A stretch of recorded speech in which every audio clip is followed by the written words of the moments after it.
Hey folks, what's up? It's Joe, and this is the later than I'd planned May channel update and Patreon Q&A. So, May went by in a blur. Once again, it's just, time flies when you're having fun. My wedding anniversary was this month, so we were out of town for a weekend, which is sort of messed up my plans for recording this. We went to see Primus and Mastodon down in Norfolk, which was a lot of fun. The interesting thing is that right now I'm working on the Obscure Old Games episode for this month, and I really agonized about what that episode was going to be. I wanted to tie it in with The Punisher somehow, and I couldn't really think of any other games that I was familiar with. Like, I thought about doing the Iron Man GBA game, but I'd never played it, and I didn't really have time to get a copy, play it enough to figure out, like, yes, this is worth covering or not. And you know, that kind of thing. I thought about doing Marvel Superheroes War of the Gems for the Super NES, but I think that would be better to tie into a future episode about Marvel Superheroes, the fighting game, which, you know, I don't have any current plans to do, but there's probably a decent chance that I'll do it for Avengers 4. Yeah, so I really was having trouble, and I was thinking of, like, maybe there's some obscure beat 'em up I could do, and I just couldn't sort of settle on anything that wouldn't make a better episode, either tied in with something else or at a better time of year. Like, yeah, Night Stalkers is a super cool beat 'em up, but that's like a much better Halloween episode or whatever. So it kind of hit me that, you know, when we originally started doing Obscure Old Games, we'd wanted to do a recurring number of episodes that would be new games that were retro styled. And if you go back and watch the first episode, I even talk specifically about homebrew and that kind of thing. And I'd wanted to do that, and we never really did. And with Bloodstained coming out, that really just made it like, oh yeah, Bloodstained that's gonna be a thing. I think since the last one of these I did, is when I started Joe's Never Played, which is a streaming thing that I do whenever I feel like doing it, where I play a game that I've never played before. And a big part of that was trying to get this sort of worn down a little bit, because there are games, like, here's one, just as a random for example. I've owned this game for, I don't know, it came out in 2011, so I've probably owned it for 6 or 7 years. I've never played it. So that's really the intention behind that, is sort of to act as a motivator to get me to whittle down my backlog. Now, I've already played some games that are, like, emulated on MAME, so it's not necessarily serving that function 100%, but it's also nice when I get, like, a pile of games from a convention. Like, came back from MGC with a bunch of games, and I was able to play, you know, like Colony Wars 3 I played in a Joe's Never Played stream. So that's new stuff to the channel, that if you're not checking that out. Now, of course, if you want to watch that stuff live, subscribe to our Twitch channel, which is twitch.tv/onthestick, one word. And Mike was doing a Hollow Knight speed run, which is just to get the speed run achievement in Hollow Knight. It wasn't an actual, like, Mike's not a pro speedrunner now, although it'd be cool if he decided he wanted to do that. But he was streaming that and posting it to the YouTube channel as well. So, and all that stuff, there's a playlist, there's a whole playlist, and I'll put a thing over here that is all the live streams that we archive. We archive, you know, a decent number of them. That list does not include Genesis or Genesis Isn't, which technically is a live stream, but it has its own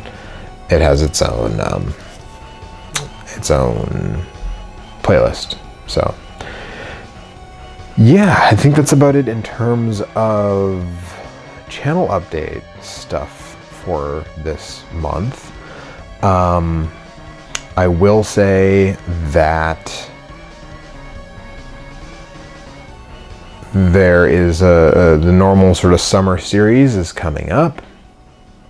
It is going to be something different than I've done before, because it's not about a platform, which they sort of all were. This Summer of Sega wasn't technically about a platform, I guess. It was about the Genesis and the Master System to a certain extent. But then, you know, we did the Super Summer, and we did the Nintendo Entertainment Celebration, which was half the year that I did that. And then, of course, I've done the Mega Maniversary was last year, and so that was in service of a certain series. But this year is actually going to be about a particular publisher, and yeah, I'm really excited about it, and I hope you are too. And that's going to start next month. I'm almost the most excited about it because all of the games I'm covering that I have planned are, there's just 2 versions. I'm checking myself on that. No, sorry, the last one. The third one is more than 2. But the rest, and the third one is actually going to be a request, an Extra Life request, which I said I would honor all of those before next Extra Life, and I still absolutely am going to do that. So yeah, I'm stoked about the upcoming summer series on the channel. And that's it. That's it in terms of channel update stuff. Now we're gonna do Q&A. So we've got 4 questions this month, and as I have mentioned in the past, if you are giving $3 or more per video on Patreon, you can ask questions. I usually try to prompt a little while. This one I actually prompted much earlier than I thought, because I'd planned to do this earlier in the month, so I prompted it much earlier than it ended up being. But if you're giving $3 or more on the Patreon, you can ask a question or a couple questions every month. You know, I put out the signal, and if you want to do that, you can go to the Patreon and contribute at $3 or more, and you will have the option to answer questions or ask questions. I'll answer them. You ask them. I'll answer them. That would be weird if I made you guys answer questions for me.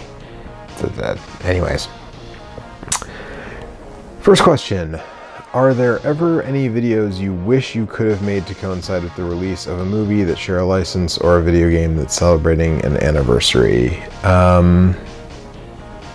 Like, I guess what the question is are there ones that I missed? I wanted to do the Punisher one when the Punisher show started. There's a name for that. I forgot what it is, but there's like a cool YouTube kid name for when you time things that way. Whatever. Immediate synergy or so, I don't know, whatever. It's just, you know, and it's supposed to help get you more views. That's why I do it, because it's supposed to sort of, people are all searching for these certain things, and it kind of can drive traffic to you. So that's part of the reason that I do it. Part of the reason is just like, it's an excuse to cover certain things. So I want to do the Punisher when the show started. The show started in November, and I had already planned to finally do Metal Gear Solid.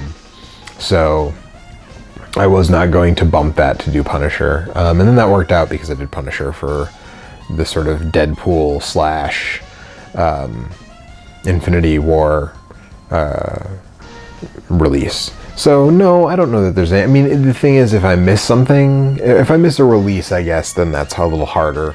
But if I miss like an anniversary, then I just wait. Then I can just wait 5 years and do it on the next one. Because I don't have any plans to stop doing this show anytime soon. I mean, I've already been doing it for, I've been doing same name, different game for 7 years now.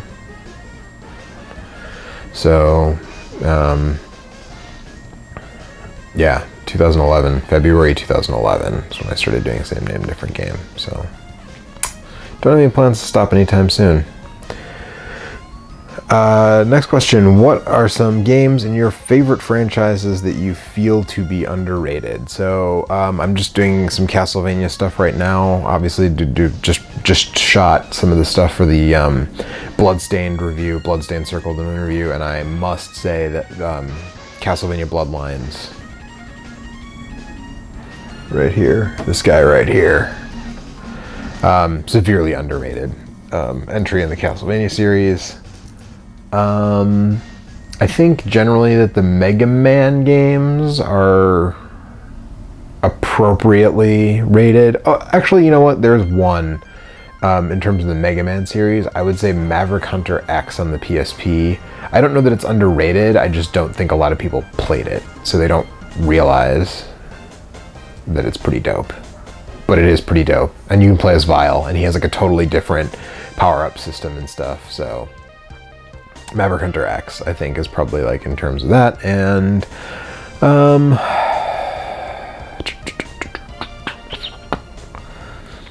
Resident Evil games, I think, are generally, I mean, if anything, Resident Evil 1 is kind of underrated, maybe, because people, you know, the remake, and then the HD version of the remake, the release of 2 kind of overshadowed 1, because 2 is a lot better than 1. So maybe Resident Evil 1, but generally I think a lot of those series are kind of correctly rated. I think that people love the, you know, well, I think that Street Fighter 3 is overrated, but yeah, that's not your question you're asking. So yeah, I think probably number 1 would be Castlevania Bloodlines. Is like the most underrated game in a franchise that I love, that I can think of off the top of my head.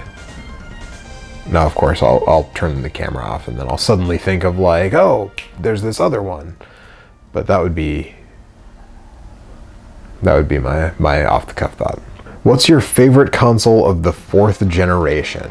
So the 4th generation, the examples here given are Super NES, Genesis, TurboGrafx 16, Neo-Geo, Philips CDI. I'm not sure CDI is 4th generation, and I feel like there's maybe a couple that are, I don't know about the Super ACAN, which generation that technically falls into, or, you know, whatever. You know, obviously for me, it's down to the Super NES, Genesis, and PC Engine. I love, so let's start here. I love the Neo Geo. I want to have one pretty badly, but they're also doing a really good job of releasing a very, very large part of the library on the Switch and on other systems, and it gets to the point where it's sort of like, is it worth paying that amount of money? Because Neo Geos and Neo Geo games are still very expensive. Like, that's a thing where it's like, I would like to get a system and one of those cool multi-carts. Not one of the multi-carts, one of the flash carts, like an EverDrive. It's not an EverDrive, it's not made by Crix, but Stone Age Gamer has like a flash cart for the Neo Geo. But when you're talking about going all in on the cost of the equipment and then the cartridge and this, that, and the other, you're talking, you know, hundreds and hundreds of dollars. You know, the Omega consoleized MVS is, I think, around $350 or $400. If you want the analog version, which is made of wood, when they even still make them anymore, because they're really focusing on the NT Mini and the Super NT. But if you get the analog Neo Geo consoleized MVS,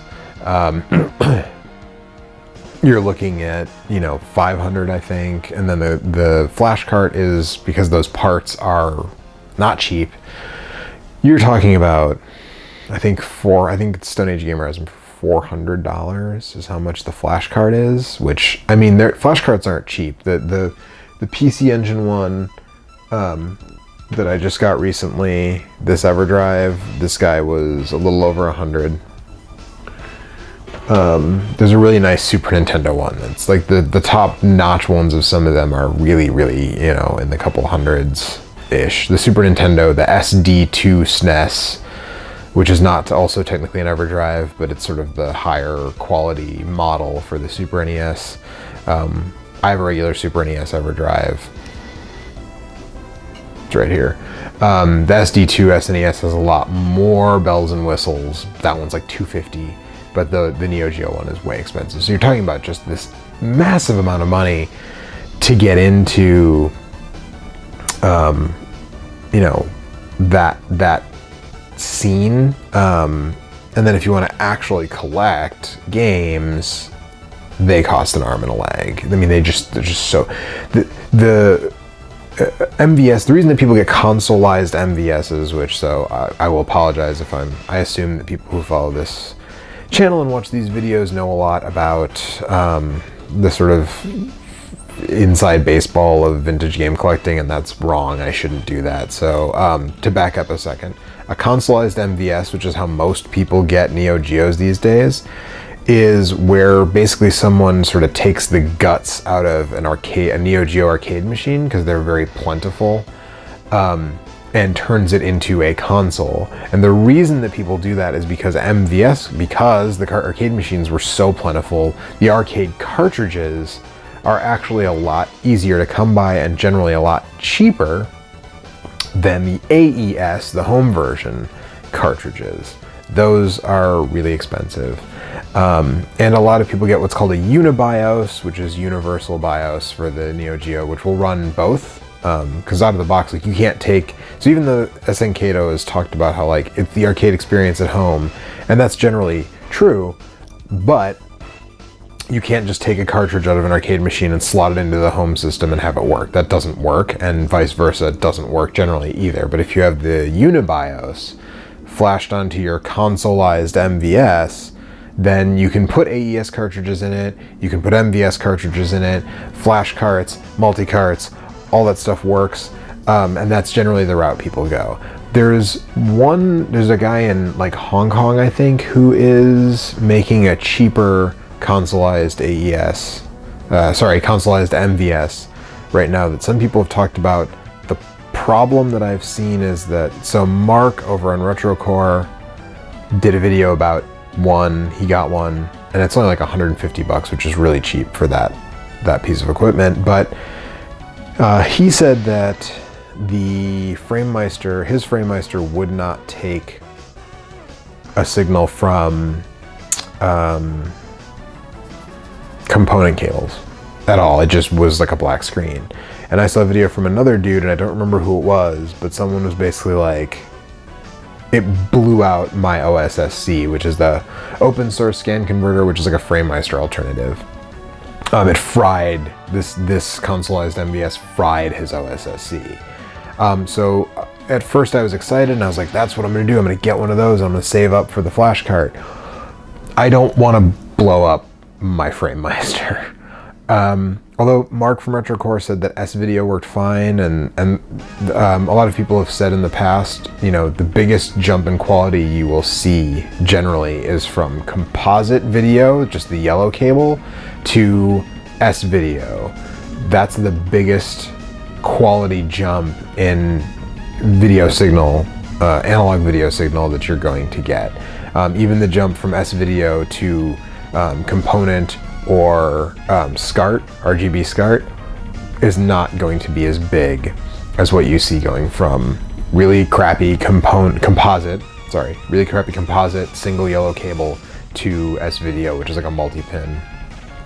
That's going to be the biggest jump. So maybe it would be worth it just because it's so cheap, but I'm really, really dubious about that, because I watch Bob on Retro RGB, and his theory, he's an electrical engineer, I believe, or he at least tinkers a lot. He has a much greater knowledge base than I. And his theory was, it seems like the video voltage is not properly attenuated, and that's why it fried this dude's OSSC. So sort of proceed with caution. Maybe the modding community will at some point come up with a solution in terms of, you know, how to mod whatever video signal's coming out of there so it won't blow up upscalers, and then I would feel a little bit more comfortable about doing that. But for now, I'm just going to keep my fingers crossed that the couple of more games that I really want to see finally come home will eventually get ports to the Switch by way of Hamster, because they've really been killing it. A lot of people have talked about how they're cluttered up, and you know, the eShop is cluttered with all these Neo-Geo games, but I think there's games that would cost you, to this day, hundreds of dollars to get your hands on in any other way. Games like Sengoku 3 and Shock Troopers, and you know, some of those are available on other compilations, but like Shock Troopers, for example, on that Neo-Geo arcade collection that came out for the PS2 and the Wii, Shock Troopers runs like garbage on that collection, and it runs smooth like butter on the arcade archives, Neo Arcade Archives. It's also available through .emu on PC and stuff like that. So there's other ways to get it, but making these games readily available is really cool. So I mean, I'm really hoping to see like 3 Count Bout. Obviously, I've got this guy here that I got at MagFest that I just like to have displayed because that game is super cool. And what was the other game that I was just thinking of? Oh, Super Dodgeball. Neo Geo Super Dodgeball. That was only an MVS game. And so the thing of like MVS cartridges are cheaper really only applies to very particular MVS cartridges. So if you're talking about, you know, Fatal Fury 2 or something like that, in Japan you can get MVS cartridges of Fatal Fury 2 for like $1, like 100 yen, because it's just, it was so common, it was so out there. You know, Super Dodgeball was a very late release for, it was Technos' final release as I understand it, and it was one of the very later releases on the Neo Geo. It came in the late 90s, I don't remember the exact year, I want to say 97 or 98, which yes, they kept making Neo Geo games into the early 2000s, but you know what I mean. So it's really rare, and it's only available on MVS, and when you see them come up on eBay, let me put it this way. I had the opportunity a few years ago at a sort of swap meet thing at eStarland, which if you ever go to eStarland.com, they have a physical location. They have a warehouse here in Northern Virginia. I haven't been there in a minute because it's a little far out and I don't have a car, so anymore. So, but they, I was at like a swap meet sort of deal that they do there every month or every couple weeks or whatever. And a dude had a copy, and he was going to let it go for like, I think he said he wanted 100 or 125 for Super Dodgeball on MVS, and I didn't have an MVS at the time, but even then I was tempted. Like I was like, oh man, maybe I should just pull the trigger and get this.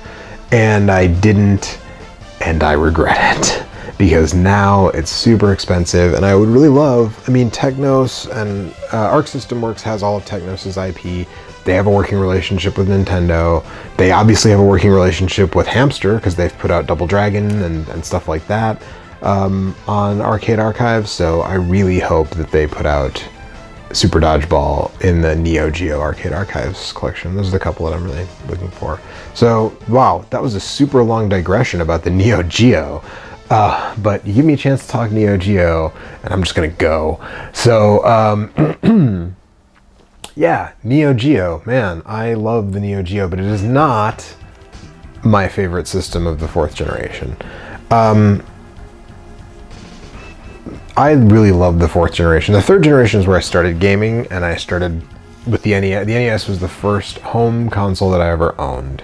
I got it for my 5th birthday. Maybe 6th. I'd have to double check, because I remember like what games I got with it. So I'd have to double check. But I think it was my 5th birthday. Because I remember having a friend in kindergarten who we talked a lot about Nintendo. And I certainly had played it at a friend's house. But I think I already had my own by then. So I think it was my 5th birthday. I got an NES. That was my first system. And as probably largely as a result of that, but also just the result of the types of games that I enjoy, the NES is my favorite system of all time. But the 4th generation is certainly formative for me. I mean, let's see, the Super NES, the Genesis came out in '89, the Super NES came out in '91. In '89, I turned 7 in '89, and I turned 9 in '91.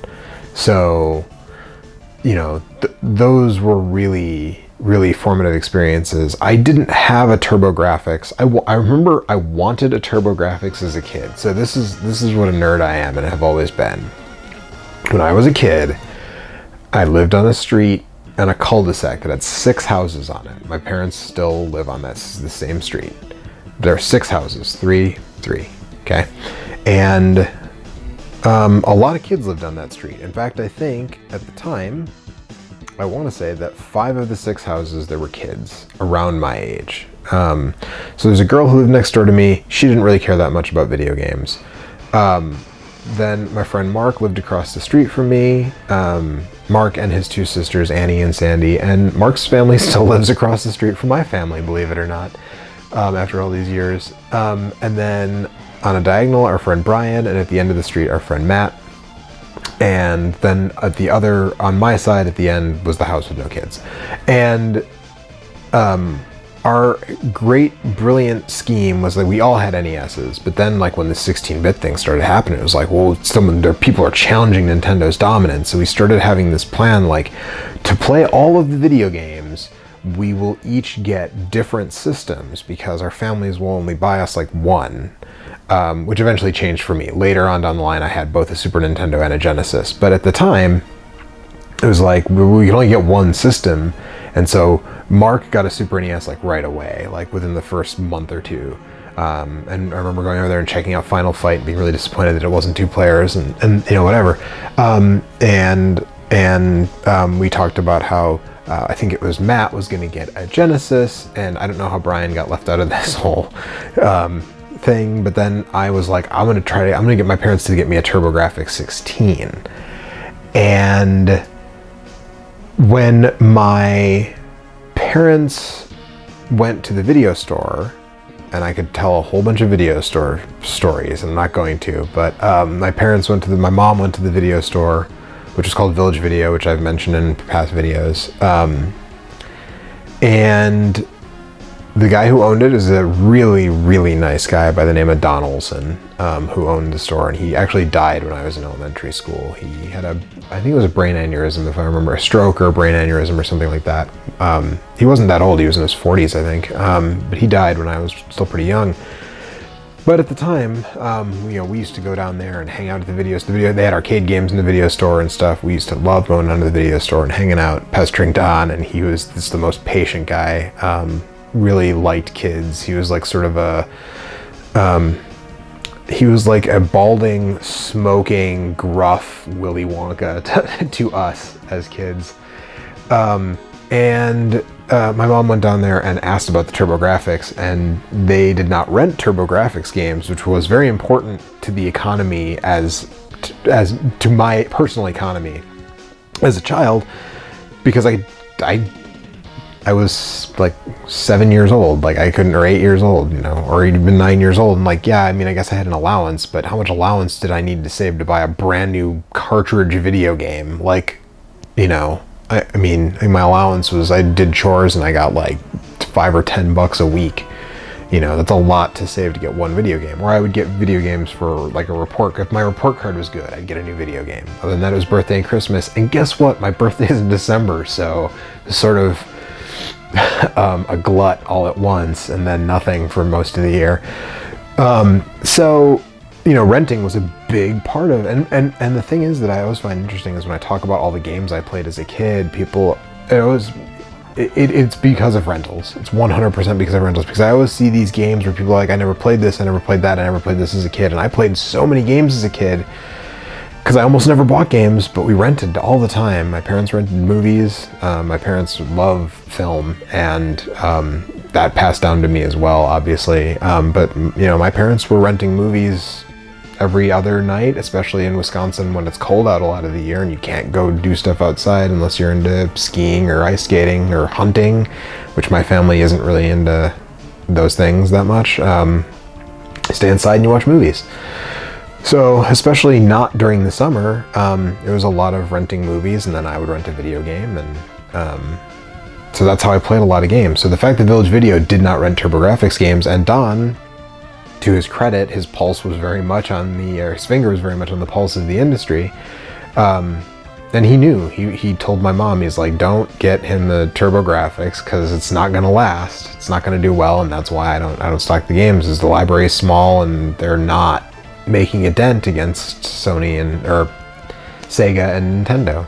So my mom told me she wasn't gonna give me a TurboGrafx. So I wanted a TurboGrafx for like my whole life until, like I remember blowing on, I'm such a dork. I remember blowing on dandelions, right? So you know, when the dandelions turn from yellow to white and they puff up and you blow off the dandelion and you make a wish. I remember wishing for a TurboGrafx. So it must have been all those dandelions that finally, when I was in my 20s, I bought a PC Engine. But I don't think that the pull of that, and I just bought the PC Engine EverDrive. I have access to every game ever on HuCard now on my EverDrive. I don't think it quite sticks the landing. So really for me, it's between the Super NES and the Genesis. And I think that there's a lot of people who would immediately go to the Super NES. But there's a part of me that leans toward the Genesis. I mean, this is so hard for me to decide between the Super NES and the Genesis. And again, a lot of people would automatically just be like, nope, it's the Super NES. And actually a lot of people would also just be like, nope, it's the Genesis, because there's a lot of Sega's fan bases, like rabid Sega fans.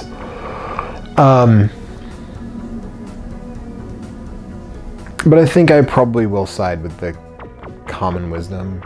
And I think I would probably say the Super NES. I had a Super NES. I played the Genesis first, because the video store, Village Video, rented consoles. So I rented a Genesis. When I got a little bit older, I had a friend who had a Genesis. You know, so I had played the Genesis, I'd seen the Genesis, I'd experienced the Genesis, but I got a Super Nintendo first, and then later got a Genesis and a Sega CD. Never had a 32X until I was an adult, but I had a Sega CD as a kid. That's another one, where people are like, oh, Snatcher's this, like, I played Snatcher. This is not my original copy of Snatcher. Although I was looking at pictures the last time I was back in Milwaukee for the MGC, I was looking through old pictures, and there are photographs that show my original copy of Snatcher in the back. Like, there's pictures of myself and my sister, whatever, in the living room, and you can see my original copy of Snatcher in the background. That's not my original copy, but I did have Snatcher back in the day.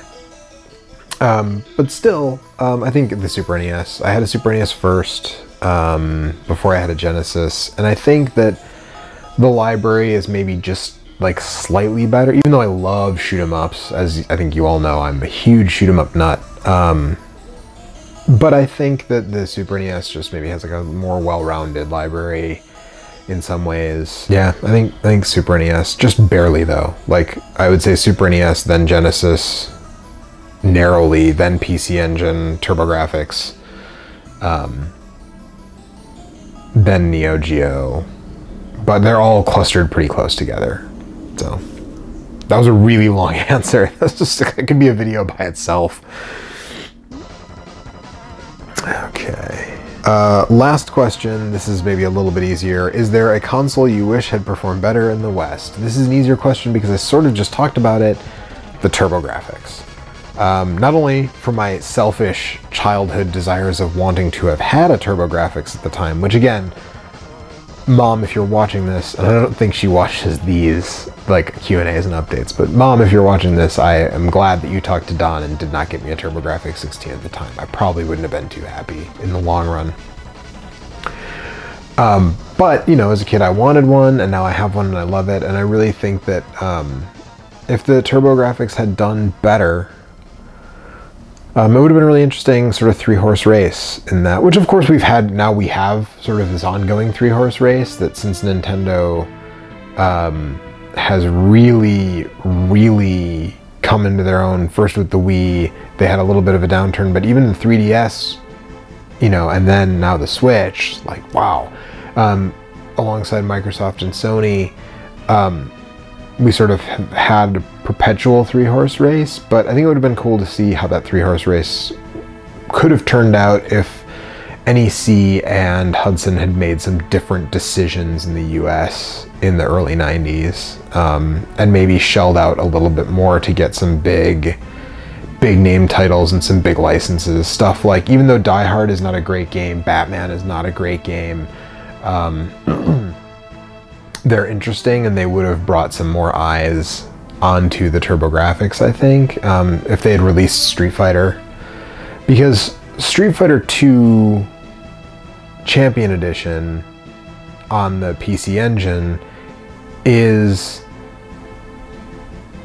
better than Street Fighter 2 Vanilla on the Super NES. And if they had found a good spot to launch that, if they dropped it before Turbo came out, or Special Champion Edition, which is basically Turbo, as I've discussed at length before, that could have really been a game changer, potentially, for NEC, I think. Because if it would have been the only version on the market at the time that let you play as the boss characters, I don't know. I'm not gonna armchair quarterback like how NEC handled their business back then. But it was just, the part of it was that the partnership was weird between NEC and Hudson, and I've talked at length about that stuff. And there's some really interesting. There's a really great Gama Sutra article that I've pointed to in past videos that talks about kind of the rise and fall of the TurboGrafx in the West, but that would be the one for sure. The TurboGrafx, the PC Engine is a really great little system that again, there's a lot of people who don't realize this even now. Like, the PC Engine mopped the floor with the Genesis, the Mega Drive in Japan, like, you know, and to see it play out here in the US, in the West, you would be like, how is that possible? But it's true. They just knocked him out of the box. So to see it do better in the West would have been cool and interesting. And that's it. Those are all the questions. All those were from Joel. Love you, buddy. You know, if you have questions, $3 per video on Patreon, and you can ask me whatever you like. And yeah, look forward to the new summer series coming next month, and probably Patreons will see this before they see the Bloodstained Obscure Old Games, but everybody else, the Obscure Old Games episode on Bloodstained Curse of the Moon is out now. You should check that out. And we'll see you next month.